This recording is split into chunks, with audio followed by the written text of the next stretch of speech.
Okay, today I'm going to be taking a look at the X permutation, part of the Friedrich method of solving the Rubik's Cube.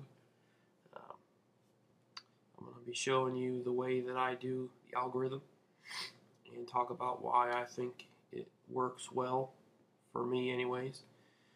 Anyway, let's just jump in right here.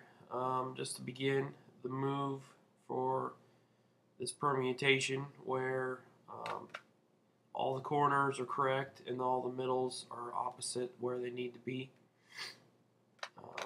I do it so where all the centers are correct and all the corners are opposite of where they need to be.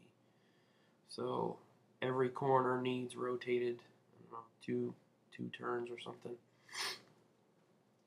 Anyways, the algorithm is M2U2 M2U M2U2 M2U. So that's the algorithm. This isn't really about the algorithm. Hopefully you already know the algorithm. This video is really just about how to get it to where you can do it fast and smooth like a speed cuber would do it. So we're set back up now. So the way I do it is I do the M2 a certain way, and I do the U2 a certain way. And the way I do the M2 is I take the right 2, go up like this, and then when I'm coming back down, like I would do an M, I do an extra M with my left ring finger, which is that one. So I go up. It's like a R, little r, and then I do R prime. But as I'm doing that, I give the middle layer a turn with my ring finger. So when I'm doing the little r, I go a little bit past it, and that gives my ring finger a hook in there to grab it.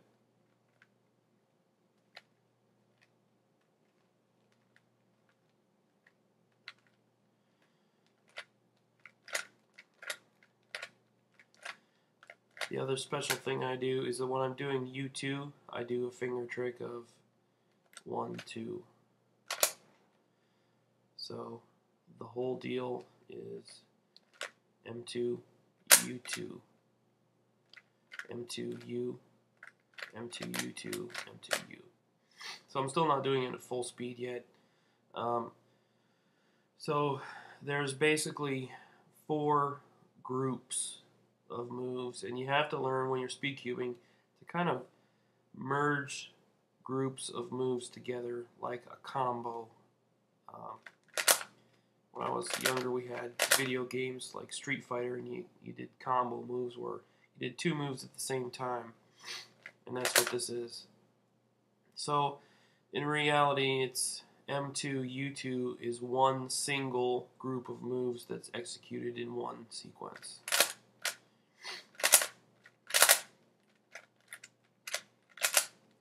So, and then the second part of it is M2U.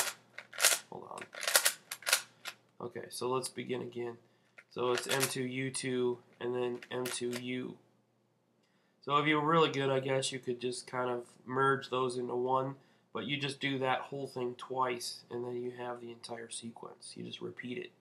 And that's really the reason that I have it to where the middles are correct. That way I can do the same sequence twice, and then it'll come out right. If you start like this, like a lot of sites I've seen, it's M2U, M2U. I said that wrong. It's M2U2, M2U, and then you do it again, M2U2, M2U prime, for when you do the centers messed up. So I do the centers correct, and then I don't have to worry about doing it different on the last time. So anyways, so you're going to do, once you get it fast enough, you're going to treat it like 4 moves. M2U is 1, M2U, I keep saying it wrong. It's M2U2 is the first move, M2U is the second, and then you just repeat those 2 again. M2U2 is the third. is the third move, and then M2U finishes it. So when you're doing it, you're gonna do 1, 2, 3, 4. 1, 2, 3, 4. So if you treat it like a rhythm, you can generally gradually, speed it up. If you always do those in a pattern, then you can get it as fast as you can go. 1, 2, 3, 4.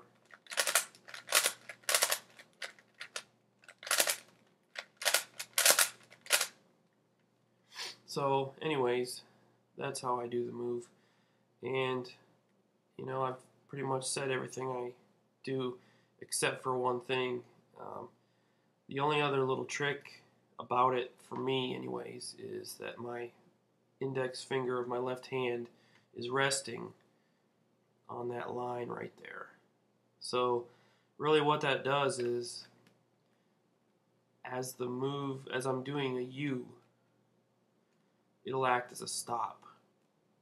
And I don't have to get too anal about where it stops, as long as it stops. Because the thing that really makes this move effective, or this way of doing it, is that all the moves are cuttable corners. And what I mean by that is, a cuttable corner is when the cube doesn't have to be lined up for the next move to happen. In other words, in that particular instance, it was U and then R. So if I overshoot the U, the R can still go on without it being exactly lined up. And the whole sequence is like that. For example, when I do M2 with this finger, I can go past it a little bit and it doesn't matter, because as I'm coming down on R prime, the U2 can move early because it's a cuttable corner. So a cuttable corner just means that you can do it a little bit early, and then that makes it faster because it saves time. So when you see people on YouTube and they're saying my cube cuts corners, they're always doing this, and then they're showing you how it cuts, but that's really the application of it. As soon as your first move hits halfway and you've cleared that little gap right there, you can begin to push on the next move. It's not like you abandon the move halfway and then do a different move with it still messed up. What's actually happening is you're just doing it a little bit early. So for a move like R prime, U, R prime, if you did it exactly timed right, you could do it without R ever stopping. And there are PLLs that end with that 3-move combination. So, anyways, what makes this move good, or this way of doing it, is that all the corners are cuttable. So, as I did the M2, I'm coming down, and then both of these corners are messed up, and it doesn't matter because they're cuttable corners. So really, that's the only 2 moves there are, and you just group them together so they're smooth, and that's that. Then the fact that it's cuttable like that makes it work well on any cube, and I have some other cubes to demonstrate that. Now this is a Type F white. Works fine. This is a Type A. This is a new type, is what it's called on Cube4U. And this is another Type F lubed with Cube Lube.